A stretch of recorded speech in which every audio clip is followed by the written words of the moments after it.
ఓం శ్రీ సచిదానంద సమర్థ సద్గురు సాయినాథ్ మహారాజు की జై. గురుమధ్యే స్థితం విశ్వం విశ్వమధ్యే స్థితో గురుః గురుర్విశ్వం న చాన్యోస్తి తస్మై శ్రీ గురవే నమః. తస్మై శ్రీ గురవే నమః. సదా నింబవృక్షస్య మూలాధివాస సుధాస్రావిణం తీక్తమప్యాప్రియంతం తరుం కల్పవృక్షాధికం సాధయంతం నమామీశ్వరం సద్గురుం సాయినాథం. నమామీశ్వరం సద్గురుం సాయినాథం. నమామీశ్వరం సద్గురుం సాయినాథం. శ్రీ సాయిబాబా అండి. అందరికీ నమస్కారం. ఆదివారం రోజు చేసుకోవాల్సిన సత్సంగం వేరే కార్యక్రమానికి వెళ్ళున్నాను. ఆ రోజు నిన్న కూడా కుదరలేదు. అందుకని బాబా గారి సంకల్పానుసారం దాన్ని మనం ఈరోజు చేసుకుందాం. మనం అనుకున్నాం సచ్చరిత్రలో ఉండే కొన్ని ఓవిలు, కొన్ని వాక్యాలు కానీ లేదా బాబా గారి ముఖత వచ్చిన వచనాలు కానీ వీటిలో ఉన్నటువంటి అర్థం ఏంటి, దీని నుంచి మనం ఏం గ్రహించాలి అన్న కోణంలో సచ్చరిత్ర మనం దర్శించుకుందాం ఇటువంటి సత్సంగాల్లో అని అనుకున్నాం కదా. అలాగే మొన్నటి వరకు గురుమంత్రం, గురునామం, గురు యొక్క సహవాసం, గురుకృప, గురుచరణ పాయసం, గురుమంత్రం మరియు గురుగృహ నివాసం గురించి మనం ఆ కోణంలో బాబాను దర్శించుకున్నాం. ఇప్పుడు 1వ అధ్యాయం అనగానే సాధారణంగా మనందరికీ గుర్తొచ్చేది బాబా గారు ఆయన తిరగలు తిప్పి గోధుమలు విసిరారు కదా. అలా ఈ లీల చాలా టూకీగా చెప్పుకుని ఇందులో బాబా గారు ముఖత వచ్చిన వచనాలు 2-3 ఉన్నాయి. వాటి గురించి మనం ఈ వీడియోలో చర్చించుకుందాం బాబా గారు స్ఫురణ ఇచ్చిన మేరకు. కాబట్టి ఈ కార్యక్రమాన్ని లేదా ఈ వీడియోని, ఈ సత్సంగాన్ని వీక్షిస్తున్న సాయి కుటుంబంలోని సహచర సభ్యులైన మీ ప్రతి ఒక్కరికిను, అలాగే ఈ వీడియో ద్వారా తిరిగి మనందరికీ తమ సన్నిధిని ప్రసాదించి తమ స్మరణ చేసుకునే భాగ్యాన్ని ప్రసాదించిన సమర్థ సద్గురు సాయినాథుని దివ్య పాద పద్మాలకి నమస్కారం చెల్లిస్తున్నాను.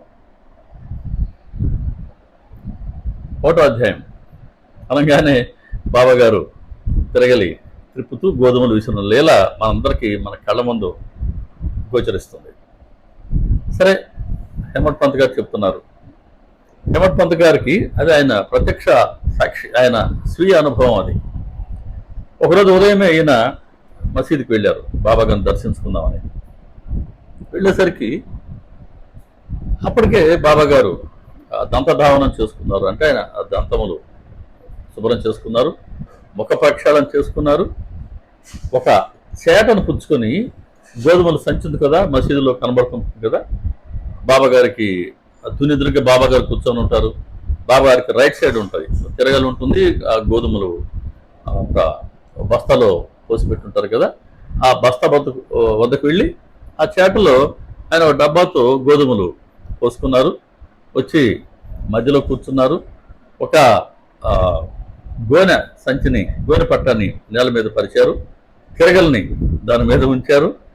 ఆ తిరగలి పిడి లూజ్గా ఉండి, అంటే జారిపోకుండా దాన్ని గట్టిగా కొట్టి బిగించారు.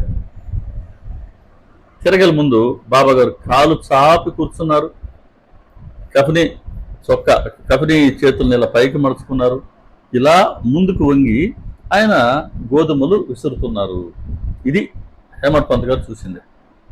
హేమట్ పంత్ గారితో పాటు ఇంకొంతమంది భక్తులు కూడా చూశారు. కానీ బాబా గారు ఎందుకు అలా చేస్తున్నారు అని అడిగే ధైర్యం మాత్రం ఎవరికి లేదు. సరే, ఈ విషయం అలా అలా అలా తెలిసింది. కొంతమంది స్త్రీలు, పురుషులు సహజంగానే చూసేందుకు వచ్చారు. 4 స్త్రీలు బాబా గారితో పోట్లాడి, దెబ్బలాడి, బలవంతంగా ఆయన ప్రక్కన కూర్చోబెట్టి ఆయన చేతిలో నుంచి ఆ పిడిని లాక్కున్నారట. నువ్వేంటి బాబా విసిరేది, మేము విసురుతాం అని ప్రేమగానే పోట్లాడి ఆయన చేతి నుంచి ఆ పిడి తిరగల పిడిని లాక్కుని ఆయన్ని పక్కన కూర్చోబెట్టి ఈ నలుగురు బాబా గారి లీలను వర్ణిస్తూ పాటలు పాడుకుంటూ విసురుతూ ఉన్నారు. సరే, బాబా గారు లీలల గానం చేస్తూ ఉంటే బాబా గారు కూడా అరువు తెచ్చుకున్న కపట కోపం చల్లారిపోగా వారిని చూసి ప్రేమగా నవ్వసాగారు. ఆయన కపట కోపం రాదు ఆయనకి. ఆయన కరుణాసాగరుడు. సచరిత్ర భలే వర్ణిస్తుంది బాబా గారిని అక్కడక్కడ. ఆయన జ్ఞాన స్వరూపం, వైరాగ్య నిధి, దయా సాగరం, పరిపూర్ణ కరుణా బుద్ధి గల సాయిబాబా అని అంటారు. అలా బాబా గారికి ఎప్పుడు కోపం రాదు. పైకి ఆగ్రహం ప్రదర్శించినప్పటికీ అంతరంగంలో కరుణ ప్రవహిస్తూ ఉంటుంది, ఒక సాగరం లాగా.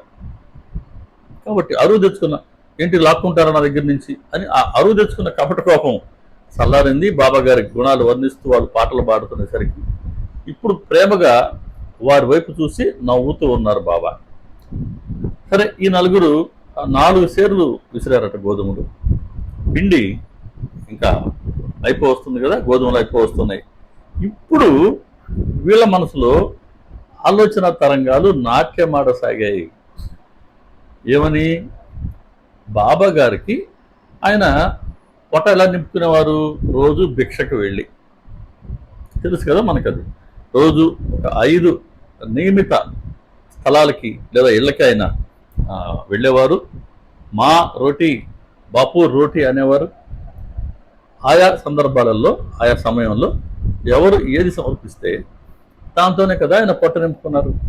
ఇలా భిక్షావృత్తితో పొట్ట నింపుకునే బాబాకి గోధుమ పిండి ఏం అవసరం? ఆయనకి ఏమన్నా ఇల్లుందా, వాకిలుందా, భార్యన, పిల్లల? ఏది లేదు కదా. కాబట్టి ఆయన చేసే ఈ పని కూడా మన కోసమే. కాబట్టి ఎవరో ఒకరు అన్నారంట, లేదులే బాబా గారు ఈ పిండినంతా మనకే ఇస్తారు అని.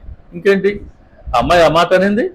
వెంటనే దీన్ని పిండిని 4 భాగాలు చేసేసుకున్నారు. 4 భాగాలు పంచేసుకున్నారు. ఇదిగో ఇది నీకు ఇది నాకు అనుకున్నారు. తిరగలు తీసుకెళ్ళి గోడకి ఆనిచ్చారు. ఇక ఆ 4 తల్లులు బయలుదేరబోతూ ఉన్నారు. అప్పటి వరకు ఏమీ మాట్లాడని బాబా ఇప్పుడు గర్జించారు. 129, 130 వాక్యాలు, నంబర్స్ 1వ అధ్యాయంలో. బాబా గారు ఏమంటున్నారో జాగ్రత్తగా విందాం. దీని గురించి మన చర్చ ఈరోజు. మీ బాబు సొమ్ములాగా పిండిని ఎక్కడికి పట్టుకు వెళ్తున్నారు? తీసుకువెళ్ళి గ్రామ సరిహద్దుల్లో చల్లివేయండి. 1. రెండో మాట, తేరగా దొరికింది తిందామని పరుగున వచ్చారు. ఇలా నన్ను దోచుకోవాలనుకుంటున్నారు. నేనేమైనా మీకు గోధుమలు బాకీ పడి ఉన్నానా? ఇలా మీరు పిండిని పట్టుకెళ్తున్నారు. ఇది రెండో మాట. చూడండి, మీ బాబు సొమ్ములాగా పిండిని ఎక్కడికి పట్టుకెళ్తున్నారు? తీసుకెళ్ళి సరిహద్దుల్లో చల్లిరండి. తేరగా దొరికింది తిందామని పరుగున వచ్చారు. ఇలా నన్ను దోచుకోవాలి అనుకుంటున్నారు. నేనేమైనా మీకు గోధుమ పిండి బాకీ పడి ఉన్నానా? ఇలా మీరు పిండి తీసుకువెళ్తున్నారు అని బాబా గారు గర్జించారు. ఇది బాబా గారి ఆగ్రహమా, అనుగ్రహమా? బాబా గారి అనుగ్రహం వర్షించే ముందు ఇలా పైలట్ లాగా ఆగ్రహం వస్తుందండి. ఇంకో కోణంలో వారు ఆగ్రహించిన ప్రతి సందర్భంలో వెంటనే అనుగ్రహాన్ని వర్షింపచేస్తారు. మనం అనుకున్న బాబా గారి ముఖత వచ్చిన ప్రతి మాట మంత్రమే. మంత్రం అంటే మనసుకు స్వేచ్ఛనిచ్చేది అని చెప్పుకున్నాం. దేని నుంచి స్వేచ్ఛ అంటే రాగద్వేషాల నుంచి స్వేచ్ఛ. మన మనసులో ఉండే రాగద్వేషాలు, అరిషడ్ వర్గాల నుంచి స్వేచ్ఛ అనుకున్నాం. కాబట్టి బాబా గారి ప్రతి మాట కూడా మన మనసులో ఉండే రాగద్వేషాలని తొలగించాలి, లేదా అరిషడ్ వర్గాలని తొలగించాలి. అప్పుడే, అందుకే బాబా గారి మాట ప్రతి మాట మంత్రమే. ఇక్కడ చూడండి బాబా గారి మాట ఎంతటి పవిత్రమైన మంత్రమో. ఈ గురుమంత్రమే, ఈ రెండు గురుమంత్రాలు, ఈ రెండు వాక్యాలు కూడా ఎలా మీ బాబు సొమ్ములాగా పిండిని పట్టుకెళ్తున్నారు. ఎక్కడికి పట్టుకెళ్తున్నారు మీ బాబు సొమ్ములాగా అన్నారు. దీంట్లోనే ఒక కోణంలో మీ బాబు సొమ్ము గనక అయితే మీరు పట్టుకెళ్ళొచ్చు, అంతే కదా. మీ బాబు సొమ్ములాగా ఎక్కడికి పట్టుకెళ్తున్నారు అని బాబా గారు తగులాడిన దానికి అర్థం ఏంటి? మీ బాబు సొమ్ము గనక అయితే మీరు పట్టుకెళ్ళొచ్చనే కదా. అది ఎలాగ మనందరికి తెలిసిందే కదా. మన తండ్రి ఆస్తిపాస్తులు, మన తండ్రి దగ్గర ఉన్న ప్రతిదీ మనమే కదా, మన కాక ఇంకెవరి, మనకు ఆ వారసత్వ హక్కు సహజంగా వస్తుంది కదా. ఇదే చెప్తున్నారు, మీ బాబు సొమ్ము అయితే మీరు పట్టుకెళ్ళచ్చు. కాబట్టి బాబా గారి వద్ద ఉన్న దేన్నైనా సరే మనం పెట్టుకెళ్ళాలి, తీసుకువెళ్ళాలి అనుకోవడంలో తప్పు లేదు. కానీ ఆయన మన బాబు అయి ఉండాలి, లేదా మనం ఆయన బిడ్డలం అయి ఉండాలి, అంతే కదా. ఆయన మన బాబు చేసుకోవడం ఒకటైతే మనం ఆయన బిడ్డలం, మన అమ్మ నాన్న ఆయన బిడ్డలే, మనం ఆయన బిడ్డలమే, మన పిల్లలు ఆయన బిడ్డలే, వాళ్ళ పిల్లలు కూడా ఆయన బిడ్డలే. టోటల్గా బాబా గారి భక్తులందరూ ఆయన బిడ్డలే కదా. మరి మనందరం బాబా గారి బిడ్డలం అయిపోయామా? బిడ్డలైపోవడం అంత సులువా? బిడ్డకుండే అర్హత ఏంటో, బిడ్డ ఎలా ఉండాలో ఒక చిన్న ఎగ్జాంపుల్.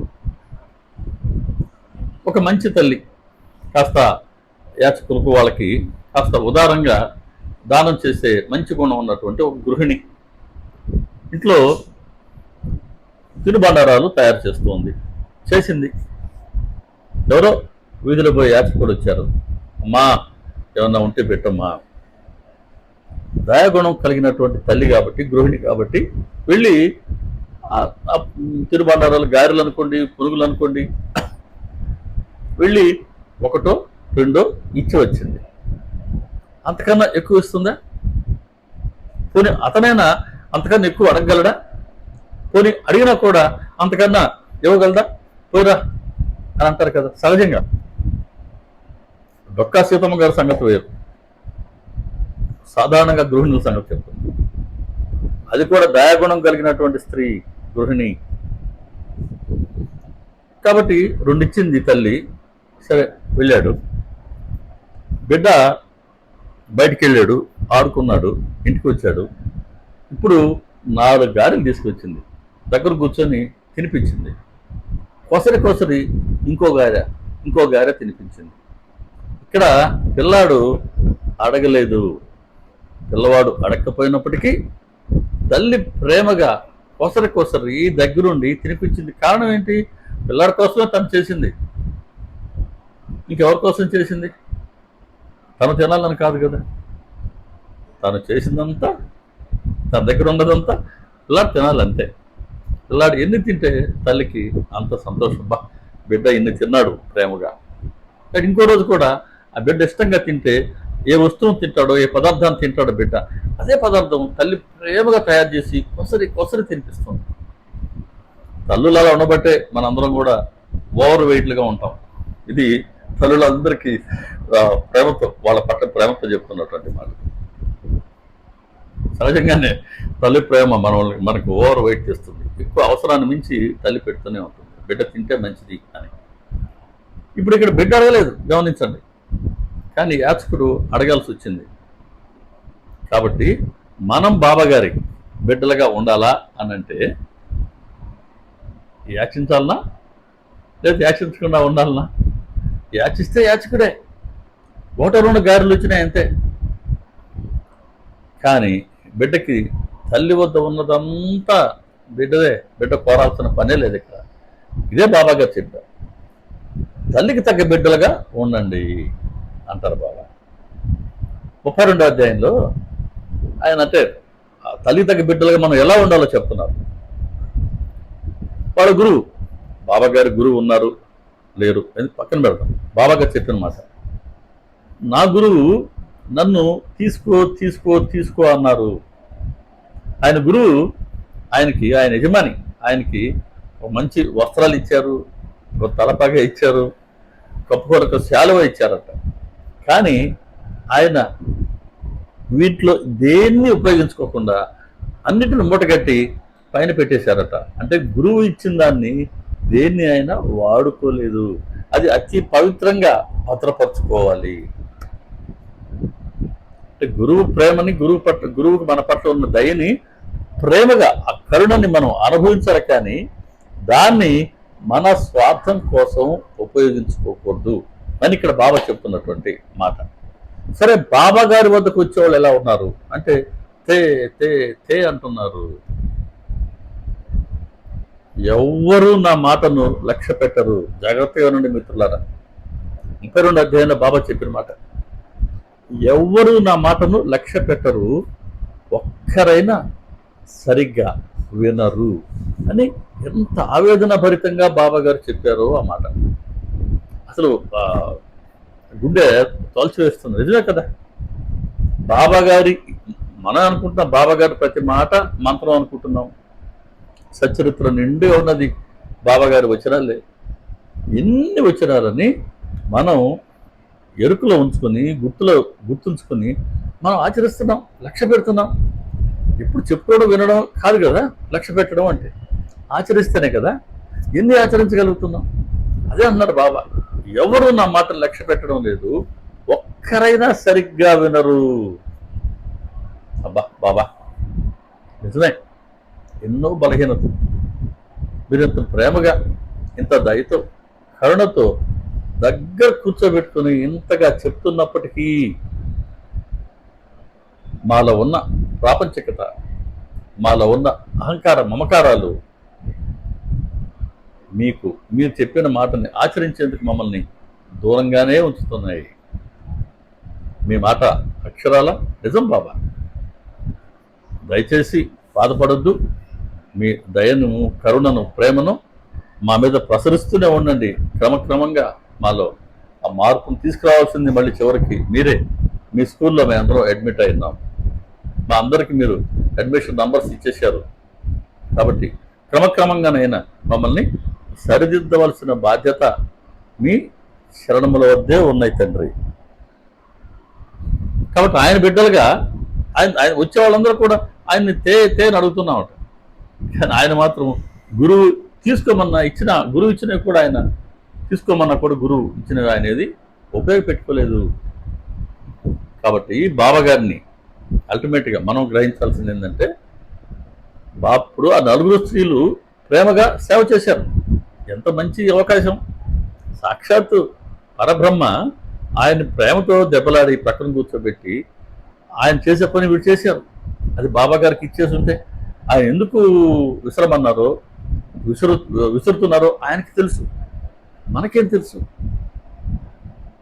ఇచ్చేస్తుంటే అది ఎంత సేవ, ఎంత నిష్కామకరం అయిండేది. కానీ సహజంగా మనలో ఉండే లోభం, 4 సేర్లు ఒక్కొక్కరికి ఒక్కొక్క సేరు గోధుమ పిండి. బాబా గారు లాంటి పరబ్రహ్మ వద్ద కూర్చొని కోరుకోవాల్సింది ఒక్క సేరు గోధుమ పిండా. ఆ సేరు గోధుమ పిండి ఒకవేళ తీసుకుపోయినప్పటికీ ఆ గృహిణి ఎంతకాలం తన సంసారాన్ని నెడుతుంది? మహా అయితే 1 రోజు లేదా 2 రోజులు, అంతే, అయిపోయి కదా. కానీ ఆ సద్గురువుకి నిష్కామ సేవ చేస్తే, గురువు ఇవ్వసాగితే అదైతే ఎప్పటికీ అంతం కాదు, ఎప్పటికీ ముగిసిపోదు. అది మనుషులు ఇచ్చింది ఎప్పటికి కూడా, ఎంత ఇచ్చినప్పటికీ ఇంకా కావాలి అనిపిస్తూనే ఉంటుంది. నా గురువు ఇవ్వసాగితే అది కల్పాంతంలో కూడా ముగిసిపోదు. కాబట్టి అటువంటి గురువు వద్ద మనం కూర్చొని ఉన్నప్పుడు ఆయన ఇవ్వదలుచుకున్న ప్రేమని, దయని, ప్రేమని మనం మనస్ఫూర్తిగా తనువు తీర అనుభవిస్తూ దాన్ని మాత్రమే కోరుకోవాలి. కానీ ఆయన వద్ద కూర్చొని ఒక గోధుమ పిండి, ఒక చక్రవర్తి దగ్గరికి ఒక పేద బ్రాహ్మడు వెళ్ళారు. ఆయన చాలా దయతో నీకేం కావాలో కోరుకో అన్నారు. అప్పట్లో అగ్రహారమో ఇంకేదైనా అడిగితే ఇచ్చేదానికి ఆయన దగ్గర ఆ రోజు ఆ పూట ఒక పావుసేరు బియ్యం ఇస్తే ఆయన భోజనం వండుకుంటారంట. ఆయన పావుసేరు బియ్యం అడిగారంట. చక్రవర్తిని అగ్రహారాలు కోరుకోవాల్సింది పోనిచ్చి ఒక పావుసేరు బియ్యం అడిగినట్టుగా బాబా గారు లాంటి సద్గురు వద్ద కూర్చొని ఆయన చేసిన సేవకి ఫలితంగా ఒక్క సేరు గోధుమ పిండి కోరుకునేది. సరే, ఆ స్త్రీలు ఆ గోధుమ పిండి కోరుకున్నారు. మరి మనం బాబాగారిని ప్రేమతో ఆశ్రయిస్తూ ఉన్నామా? లేదు. దాంట్లో బాబాగారికి రకరకాల సేవలు చేస్తున్నాం కదా, ఆ సేవలు చేస్తూ కూడా దాని నుంచి మళ్ళీ మనం ప్రతిఫలాన్ని ఆశిస్తున్నామా? లేదు. బాబాగారి నుంచి ఇంకా ప్రపంచ కోరికలు మనం కోరుకుంటున్నామా? అది చేయండి, ఇది చేయండి బాబా అని కోరుకుంటున్నామా? ఇవన్నీ మనం ఆలోచించుకుని, సరే కష్టం వస్తే తల్లి చెప్పుకోవడం అత్యంత సహజం. ఒకటి చాలా సున్నితమైన అంశం ఏంటంటే, బాబా గారు ఆయన మనం ఆశ్రయిస్తే తప్పకుండా మన ఆధ్యాత్మిక అవసరాలు తీర్చాలి అనే కోరికతో ఆయన మన ప్రాపంచిక అవసరాలు కూడా కొన్ని తీరుస్తారు. మన సమస్యలు ఆయన పరిష్కరించకపోతే మన మనసు ఎలా లగ్నమవుతుంది ఆయన వైపుకి? ఎలా మనం ఆధ్యాత్మికంగా ముందుకు వెళ్ళగలం? కాబట్టి ప్రాపంచ కోరికలు కొన్ని తీరుస్తారు ఆయన. ఎందుకని? ఆయన వైపుకి మనల్ని అడుగులు వేయించాలి అన్న కోరికతో. అది మన శ్రేయస్సు కోసమే, మన ఉద్ధరణ కోసమే. అంతేకాని కోరికల కోసం మాత్రమే కాదు బాబాని ఆశ్రయించవలసి ఉన్నది. ఇది సున్నితమైనటువంటి అంశం. కోరికలు కోరుకోవడంలో తప్పు లేదు.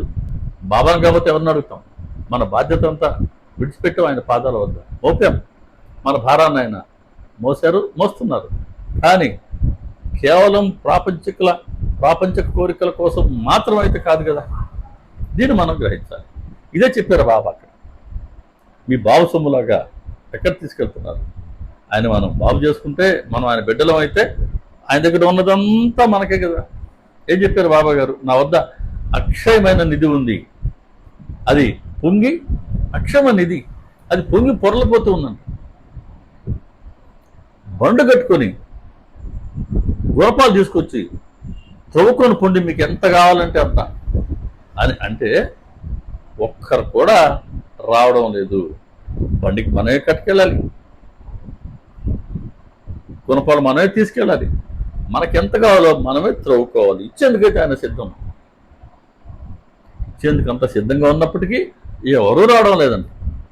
కాబట్టి ఆయన దేన్ని ఇస్తానంటున్నారు, దాన్ని కోరుకుని ప్రయత్నించేవాళ్ళు చాలా కొద్ది మంది. కానీ మనకేం కావాలో అందరూ అలాంటివి కోరుకునే వాళ్ళమే. ఇది ఇక్కడ. తర్వాత బాబా అంటున్నారు, అన్నారు కదా, తీసుకెళ్ళి 4 గ్రామ సరిహద్దుల్లో చల్లిరండి. తేరగా దొరికింది, తిందామని పరుగున వచ్చారు. ఇలా నన్ను దోచుకోవాలనుకుంటున్నారు. తేరగా దొరికింది, తిందామని పరుగున వచ్చారట ఆ నలుగురికి వర్తించే మాట అది. వాళ్ళకి మాత్రమే వర్తించే మాటనా? కాదు. సచ్చరిత్రలో ఉన్న ప్రతి మాట ఆయా పాత్రకి లేదా ఆయా పాత్రలతో బాబా చెప్పినట్టుగా కనిపించినప్పటికీ వారు చెప్పిన ప్రతి మాట అక్షరాల 100% మనందరికీ వర్తించేవే. కాసేపు ఆ పాత్ర మనల్లో లేదా ఆ 4 స్త్రీల మనస్తత్వం, వాళ్ళ 4 స్త్రీలు మనలో లేరా? కొన్ని సందర్భాల్లో ఆ పాత్ర మనలో బయటపడదా? కాబట్టి ఈ మాట మనకు వర్తించే మాటే కదా. ఏమంటున్నారు ఆయన? తేరగా దొరికింది, తిన్నామని పరుగున వచ్చారు. అంటే బాబా గారి వద్ద ఏది కూడా తేరగా దొరకదు. అంటే మనం ఎంత మనం తిందామని మనం పరుగున పోవాలని ఉన్నా తేరగా ఏది కూడా దొరకదు. కారణం ఏంటి? ప్రతి దగ్గర ఆయన నియమాన్ని జోడిస్తూనే ఉంటారు. నీ భారాన్ని నా పాదాలపై మోపు, నేను మోస్తాను. ఒక్క అడుగు నా వైపు వేయి, నేను 10 అడుగులు నీ వైపు వేస్తాను. అనన్యంగా నీవు నా వైపు చూడు, నేను కూడా నీ వైపు అలాగే చూస్తాను. ప్రతిసారి ఎన్ని వరాలు ఆయన ఇచ్చినప్పటికీ, సచ్చరిత్ర అంటే బాబా గారు వరాల జల్లు అని మనం రోజు చెప్పుకుంటూ ఉంటాం. అలా వరాల జల్లు కురిపించినప్పటికీ ఏ వరాన్ని మనం పొందాలన్నా కూడా దానికి కంపల్సరీగా ఒక నియమాన్ని బాబా గారు జోడించే ఉంటారు. మనం చేయాల్సిందల్లా ఏంటి? ఏ నియమం ఆయన జోడించారో ఆ నియమాన్ని మనం ఆచరించి చూపించుకోవడమే. ఆ నియమాన్ని మనం పాటించామా, ఆచరించామా, ఆ వరం మన అకౌంట్లో వచ్చేసినట్టే. అలా ఇక్కడ బాబా ఏమన్నారు, ఆయనకి తేరగా చేతి రాదు. తేరగా దొరికిందని వచ్చినామా, ఇదిగో ఈ మాట మనకు వర్తిస్తుంది. దీని అర్థం ఏంటంటే బాబా గారు మన నుంచి ఏం కోరుతున్నారు, మన నుంచి ఆయన ఏం కోరుతున్నారు, అది మనం కాస్త కూస్తో చేసే ప్రయత్నం చేస్తే కదా. ఇదిగో బాబా మీరు చెప్పారు, మేము ఇలా చేస్తున్నాం అని మనం ఆయన చెప్పుకోవాలి కదా. సరే, మనకు ఇలా చేయమని ఏం చెప్పారు బాబా గారు? అల్టిమేట్గా అందరూ చెప్పింది ఏంటి? తమ నామస్మరణ చేయమన్నారు. అంతే, ప్రేమగా ఆయన పేరు స్మరించమన్నారు. అంతే, ఇంకేం కోరుకున్నారు ఆయన? పెద్ద పెద్ద పూజలు అర్చనలు కోరుకున్నారా? అష్టదశ అష్టోపచార షోడశోపచార పూజలు అంటారు, అటువంటి సేవలు కోరుకోలేదు ఆయన. ప్రేమతో నా నామాన్ని స్మరించేవారు అన్నారు ఆయన. ప్రేమతో కనుక ఆయన నామాన్ని స్మరిస్తే అటువంటి వాళ్ళు ముందు వెనుక నలువైపులా నేను ఉంటాను. అట్లా చరిత్రను గానం చేసినా ఆయన స్మరిస్తున్నట్టే కదా. మన ముందు వెనుక నలువైపులా ఉంటాను. కాబట్టి నా శరణ పొందు, నన్ను నా నామాన్ని స్మరించు, నా నామాన్ని స్మరించు, నా శరణ పొందు. ఈ రెండు బాబా గారు చెప్తున్నారు. సాయి సాయి అని ప్రేమతో స్మరించేవారు సప్త సముద్రాలకు అవతల ఉన్నా సరే నేను ప్రేమతో సంరక్షించుకుంటాను. కాబట్టి ప్రేమతో ఆయన నామాన్ని మనం పలకాలి, ఆయన కూడా ప్రేమతో మనల్ని ఆయన సంరక్షించుకుంటారు. కాబట్టి ప్రతిసారి మన వైపు నుంచి ఒకటి మనం సమర్పిస్తే దానికి ఎన్నో రెట్లు అధికంగా బాబా గారు మనకు ఇచ్చేది ఉంటాయి. అంతేగా మనం ఏమి చేయకుండా ఆయన వైపు నుంచి రావాలి అని మాత్రమే కోరుకునే పని అయితే ఆయన స్మరణలో ఉండమన్నారండి. అది హారతులు పాడుకోవడం ద్వారానా, మన ఇంట్లో ఉండైనా సరే హారతి పాడుకోవచ్చు కదా, పారాయణ ద్వారానా, ఇంట్లో ఉండైనా పారాయణ చేసుకోవచ్చు కదా, నామస్మరణ ద్వారానా మన పనులు చేసుకుంటూ కూడా బాబాగా నామస్మరణ చేయొచ్చు కదా, సత్సంగాల్లో పాల్గొనడం ద్వారానా ఇది చేయొచ్చు కదా, బాబా గారి నామ లిఖనం అది కూడా మన ఇంట్లో ఉండి చేసుకోవచ్చు కదా. ఇలా మన స్వభావానికి సరిపడేటట్లు ఆయన నామస్మరణ ఏ విధంగా మనం చేయగలమో ఇన్ని రకాల మార్గాలు ఉన్నాయి. లేదు బాబా గారిని ధ్యానం చేస్తావా, వారి రూపాన్ని ధ్యానం చేస్తావా, వారి నామాన్ని ధ్యానం చేస్తావా, వారి గుణాలు వారి లీలలు ధ్యానం చేస్తావా, ఎలాగైతే మన మనసు వారి చుట్టూ పరిభ్రమిస్తూ ఉండాల. ఇది ఆయన కోరుకునేది. ఇది కూడా ఆయన స్వార్థం కోసం అయితే కాదు కదా కోరుకుంటున్నది, అది కూడా మన శ్రేయస్సు కోసం, మన ఉద్ధరణ కోసం మాత్రమే కదా. మరి ఇంతగా బాబా గారు చెప్తున్నప్పుడు వారు కోరుతున్నవి ఏది కూడా మనం వారికి సమర్పించే ప్రయత్నం చేయకుండా వారి వైపు నుంచి మాత్రం మనకు చాలా చాలా ఇంకా కావాలని కోరుకుంటుంటామే. మనందరికీ వర్తించే మాట ఏమయ్యా, ఏం తేరగా దొరికితే నా దగ్గర ఉన్నా పరుగున వచ్చావు అనే మాట వస్తుంది. ఇదే మాట 29వ అధ్యాయంలో 29వ అధ్యాయం మద్రాస్ భజన బృందం ఆ ఎపిసోడ్లో ఆమని అనే చిన్న పాప క్యారెక్టర్ వస్తుంది. ఆమని ఆ పాప పేరు, 3 సంవత్సరాల వయసు, 3 years ఏజ్, చిన్న పాప, చాలా ముద్దుగా ఉండేదట. అమ్మాయి వచ్చి రోజు ఒక డబ్బా పుచ్చుకుని వాళ్ళ అమ్మ కూడా గబగబా వచ్చేదట మసీదుకి. వాళ్ళ అమ్మాయి కాస్త దూరంగా ఉండేదట. అమ్మాయి పేరు జమిలి, వాళ్ళ అమ్మ పేరు. ఈ అమ్మాయి పేరు ఆమని. ఈ అమ్మాయిని బాబా దగ్గర పంపించేది. ఆ పిల్ల ముద్దుగా ఉండేది కదా, వచ్చి బాబా దగ్గర కూర్చొని బాబా రూపాయి అనేదట. ఆయన బాబా గారు దురి ముందు కూర్చొని ఉంటే ప్రేమగా ఆ పిల్లని ఒళ్ళో కూర్చోబెట్టుకొని, ఎంత అదృష్టవంతురాలో ఆ తల్లి. మరి ఎక్కడుందో ఆ తల్లి సంసారం, ఆ తల్లి వారసులు ఎక్కడున్నారు, ఎంత అదృష్టవంతురాలో ఆ తల్లి ఆమని. కొంచెం బాబా గారు ఒళ్ళో కూర్చొనేదట. బాబా గారు తమ పొట్టకి గట్టిగా ఆంచుకొని కూర్చొని ఆ పిల్ల వాళ్ళంతా ప్రేమగా నిమిరేవారట. ఎంత అదృష్టవంతురాలు అంటే ఆయన ప్రేమను అలా రోజు పొందగలిగింది ఆ పాప.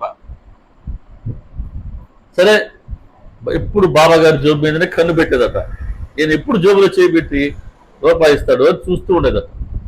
అక్కడ హేమట్ పంత్ గారు ఒక మాట రాస్తారు, డబ్బు అంటే ప్రతి ఒక్కరికి ఆశనండి, పెద్ద పెద్ద వాళ్ళకు కూడా ఆ డబ్బు పట్ల ఆశ. ఇంకా ఆమెని చిన్నపిల్ల, ఆమె గురించి చెప్పాలనా అంటాడు. ఆమెని బాబా గారికి రూపాయి ఇచ్చేంత వరకు బాబా రూపాయి, బాబా రూపాయి అంటూనే ఉండేదట. అప్పుడు బాబా అంటారు, నేనేమన్నా మీ బాబుకి బాకీ పడి ఉన్నానా, ఇలా వచ్చి నా వెంట పడుతూ ఉన్నావు, పనికి మాలిందానా, ఊరకే ధర్మానికి తినే రకం అన్నారండి. ఆమెనికి మాత్రం వర్తించే మాట కాదు అది. పదే పదే అది కావాలి బాబా, ఇది కావాలి బాబా అని మనం ఆయన్ని అడుగుతూ ఉంటాం కదా. ఆయన ఆయన అడుగుతున్న వేది మనం ఆయనకు సమర్పించే ప్రయత్నం చేయకుండానే, లేదా నిజమైనటువంటి ప్రయత్నం అవకాశం ఉండి కూడా ప్రయత్నం చేయకుండా మనం కావాల్సిన మాత్రం ఆయన కోరుకుంటూ కోరుకుంటూ కోరుకుంటూ ఉంటే ఈ మాట మనకు వర్తించదా? ఏమి మీ బాబుకి ఏమన్నా నేను బాకీ పడి ఉన్నానా, ఇలా ఊరికి వచ్చిన వెంట పడతావు, పనికి మాలినదానా, ఊరకే ధర్మానికి తినే రకం అని బాబా గారు కోపడతారు. ఇక్కడ కూడా బాబా గారి వరం ఏంటంటే, మీ బాబుకి ఏమన్నా నేను బాకీ పడి ఉన్నానా అన్నారు. అంటే పెద్దవాళ్ళం, తల్లి కానీ తండ్రి కానీ మనం బాబా గారిని ఆశ్రయిస్తే, బాబా గారు కోరుకున్నవి మనం వారికి సమర్పించే ప్రయత్నం చేస్తే, బాబా గారు ఫలితం ఎవరికి ఇస్తానంటున్నారు? మన పిల్లలకి ఇస్తానంటున్నారు.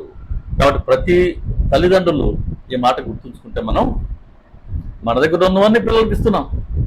అలాగే బాబా గారిని మనం ఆశ్రయిస్తూ ప్రేమగా, బాబా గారిని ప్రేమగా ఆశ్రయించే ఈ వారసత్వాన్ని కూడా పిల్లలకి ఇచ్చామనుకోండి, ఇంకా పిల్లలకి లేనిదేంటి?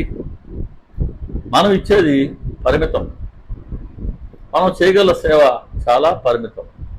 కానీ బాబా గారు ఇవ్వసాగితే అది అపరిమితం. బాబా గారి దయతో ఆయన చేయగలిగింది అపరిమితం. కాబట్టి మనం పరిమితం, ఆయన అపరిమితం. కాబట్టి మనం తల్లిదండ్రులను బాబా గారిని కనుక ప్రేమగా ఆశ్రయిస్తే ఖచ్చితంగా మన పిల్లల పట్ల వారు ఎంతో దయని వారు వర్షింప చేస్తారు. వీరి బాగోగులన్నీ ఆయన చూసుకుంటారు. ఇది సత్యం, సత్యం, సత్యం. బట్ మళ్ళీ అమ్మాయిని ఏమంటున్నాడు? ఊరికే ధర్మానికి తినే రకం ఆమెని. కాబట్టి మరేది చేయకుండా మనం అది కావాలి ఇది కావాలని కోరుకుంటే మిత్రులారా, ఈ మాట మనకు కూడా వర్తిస్తుంది. సరే, మళ్ళీ మనం మొదటి అధ్యాయానికి వచ్చేస్తాం. ఇక్కడ ఆ 4 స్త్రీల వద్దకు వచ్చేసాం. కాబట్టి తేరగా దొరికింది, తిందామని పరుగు పరుగున వచ్చారు. నేనేమైనా మీకు గోధుమ పిండి బాకీ పడి ఉన్నానా? కాబట్టి ఆయన మనకు ఇప్పుడు బాకీ లేడు కాబట్టి ఆ మాట అంటున్నారు. అదే మన కనుక ఆయన బాకీ పడేటట్లు మనం ప్రవర్తిస్తే ఆ గోధుమ పిండి ఏంటి? అదంతా కూడా మందే కదా. ఇలా నువ్వు దోచుకోవాలనుకుంటున్నారు అన్నారు ఆయన. అంటే ఆయన కోరుకున్నది ఏది మనం ఇవ్వకుండా మనం మాత్రం బాబా గారి నుంచి పదే పదే చాలా చాలా కోరుకునే పని అయితే దాన్ని ఆయన ఇలా నన్ను దోచుకోవాలనుకుంటున్నారు అన్న పెద్ద మాట వాడారు. కాబట్టి నేను ఏమన్నా మీకు బాకీ పడి ఉన్నానా, ఇలా గోధుమ పిండి పట్టుకెళ్తున్నారు అని అన్నారు. కాబట్టి మనం ఆయనకి బాకీ పడడం కాకుండా ఆయన మనకు బాకీ పడేటట్టు కనుక మనం చేసుకోగలిగితే అది కూడా వారి దయతో పిండేంటి ఏదన్నా మనం పట్టుకెళ్ళచ్చు. కాదు, అన్నీ ఆయన చక్కగా ఇచ్చి పంపిస్తారు. ఇప్పుడు ఆయన మనకు బాకీ ఎలా పడతారు? నన్ను స్మరించే వారిని నేను ఎల్లప్పుడూ గుర్తుంచుకుంటాను. ప్రేమతో నన్ను పిలిస్తే వారి పిలుపుకి వెంటనే బదులు పలుకుతాను. ప్రేమతో నాకు 1 రూపాయి సమర్పిస్తే తిరిగి నేను 10 లెక్క పెట్టిస్తాను. ఒకసారి 100 కూడా అన్నారు బాబా.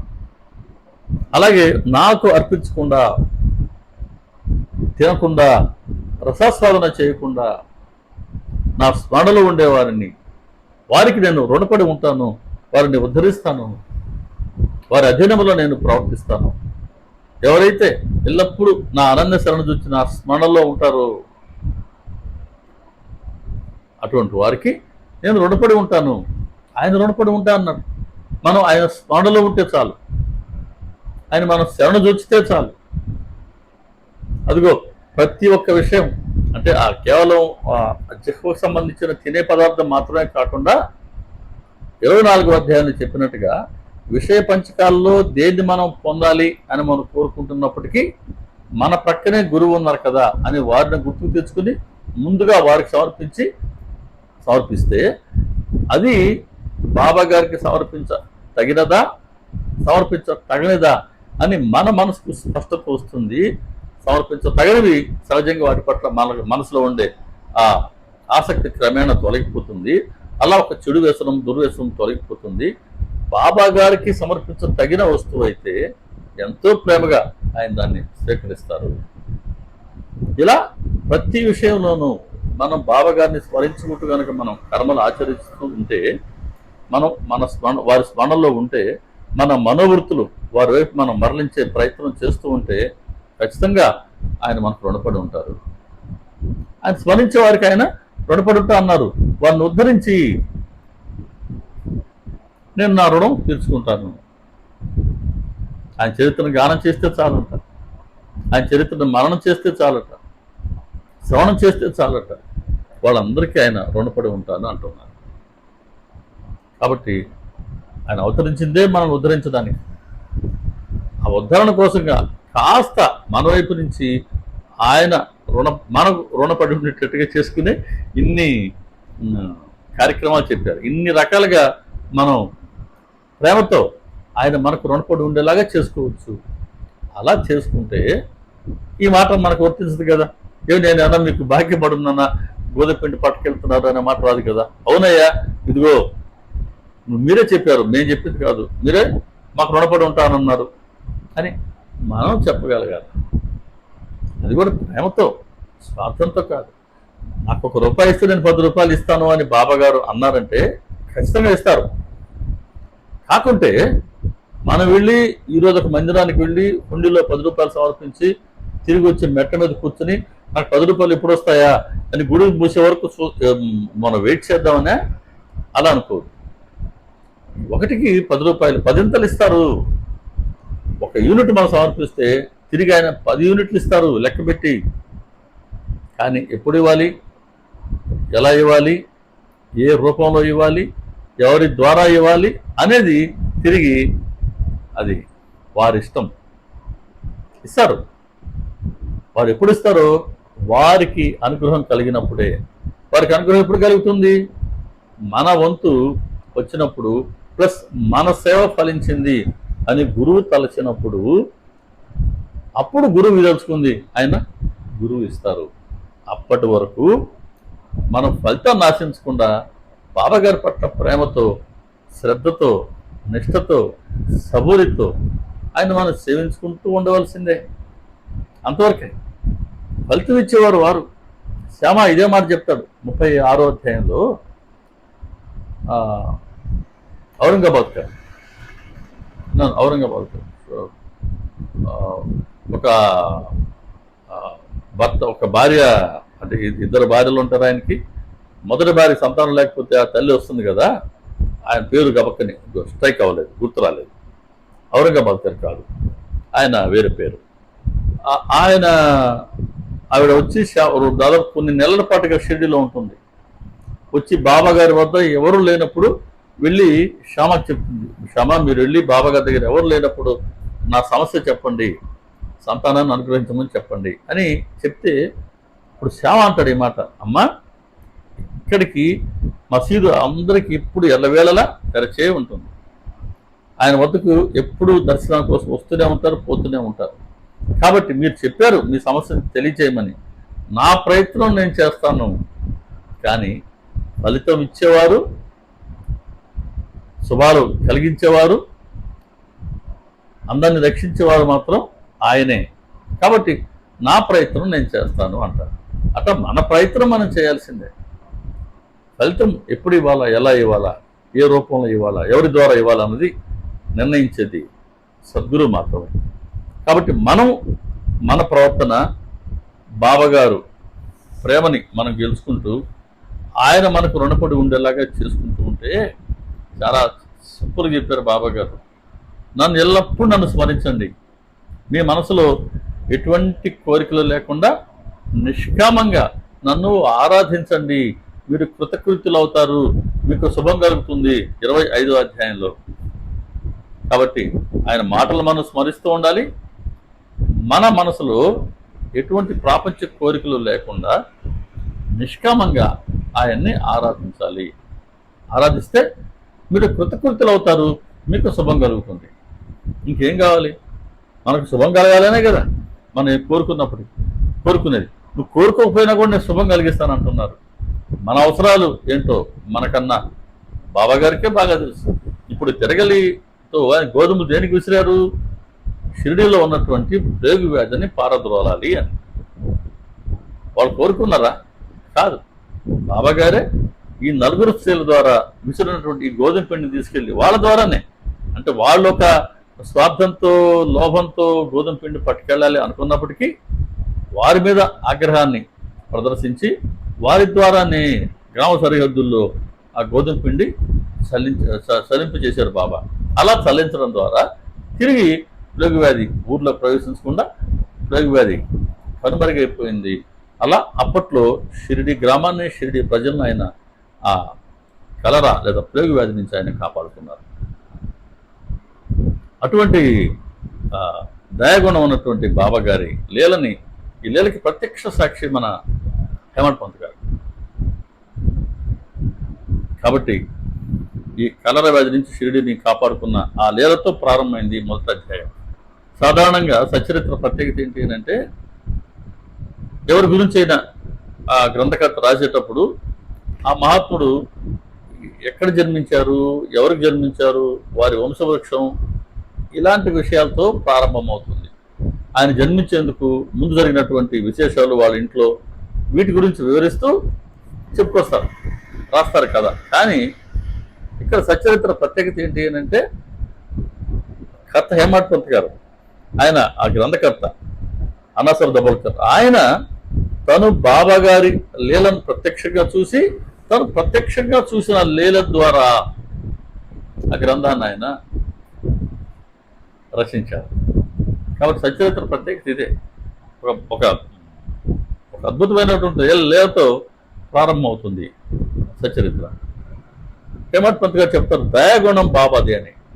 అంటే ఎలాగైతే ఆ కలరా వ్యాధి నుంచి షిరిడి గ్రామ ప్రజలను ఆయన కాపాడుకున్నారు, అదేవిధంగా మనం కూడా మానవాళి సృష్టిలో ఉన్నంత వరకు మానవాళిని ఉద్ధరించాలి అనే సంకల్పంతో దబోల్కర్ని షిరిడికి రప్పించుకొని ఈ గోధుమ పిండి విసిరే లీల ద్వారా ఆయనకు ఒక ప్రేరణ ఇచ్చి, ఆయనకు సంకల్పాన్ని కలిగించి బాబా గారి చరిత్ర రచించాలా అని దానికి మళ్ళీ అనుమతించి, ఆమె అతన్ని కేవలం నిమిత్త మాత్రుడిగా చేసి హేమంత్ పంత్ని బాబా గారు తమ చరిత్రను తామే రచింప చేసుకొని ఆ గ్రంథాన్ని వారి ఉచ్చిష్టంగా, వారి ప్రసాదంగా మనందరికి ఇచ్చారు. చూశారా?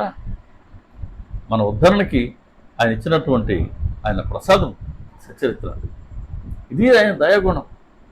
శరీరం విడిచిపెట్టిన తర్వాత కూడా, అంటే బాబా గారి శరీరం విడిచిపెట్టిన తర్వాత కూడా బాబా గారి కార్యం నిరంతరము ఎటువంటి అంతరాయం లేకుండా కొనసాగాలి అని అంటే, వారి మరో పేరు, వారి మరో రూపు, వారికి అభిన్నం అయినటువంటి వారి ప్రాసాదికం, వారి ప్రామాణికమైనటువంటి సచరిత గ్రంథాన్ని మనకి ఇవ్వడం జరిగింది. ఆ గ్రంథం రచించేందుకు ఆ వచ్చిన ప్రేరణ మనం చెప్పుకున్నటువంటి ఈ లీల ద్వారా జరిగింది. హేమంత్ పంత్ గారు ఈ లీల చూశారు. నలుగురు స్త్రీలు వీళ్ళు పిండి చల్లొచ్చారు. అర్థం కాలే ఆయనకి. ఎవరిని అడిగాడు, ఏంటండి గోధుమ పిండి ఏంటి, విసరడం ఏంటి, వాళ్ళని చల్లరమ్మడం ఏంటి, ఏంటి బాబా లీల అర్థం అంటే, అయ్యా ఆయన విసిరింది గోధుమ పిండి కాదండి, కలరా వ్యాధిని.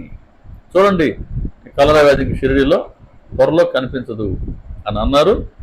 అలాగే జరిగింది. అబ్బా, గోధుమ పిండి విసిరి కలరా వ్యాధిని రూపుమాపారే.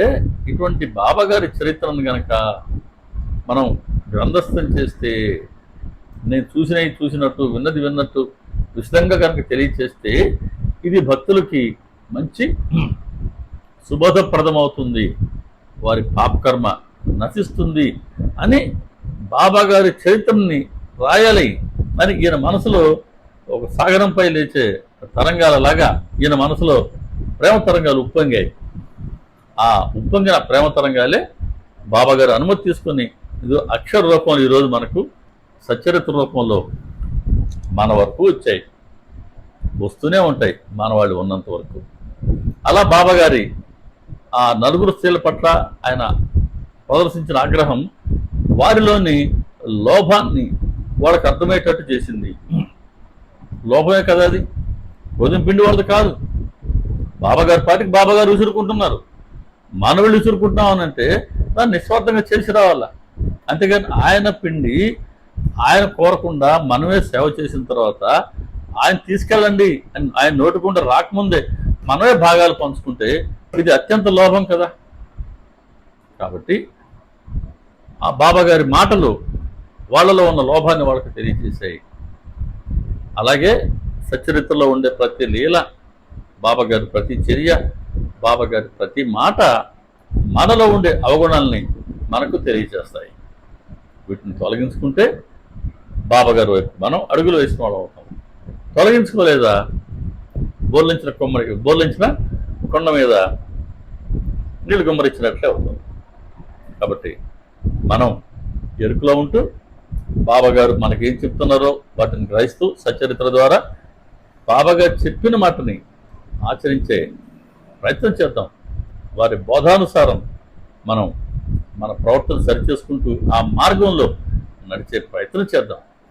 అటువంటి ప్రయత్నం చేసేందుకు అవసరమైన భక్తి, శ్రద్ధ, నిష్ఠ, సబూరి, బాబాగారి పట్ల ప్రేమలని బాబాగారే మనందరికీ అనుగ్రహించాలి అని వారి పాద పద్మాల వద్ద ప్రార్థన చేసుకుంటూ శ్రీ సచిదానంద సమర్థ సద్గురు సాయినాథ్ మహారాజుకి జై.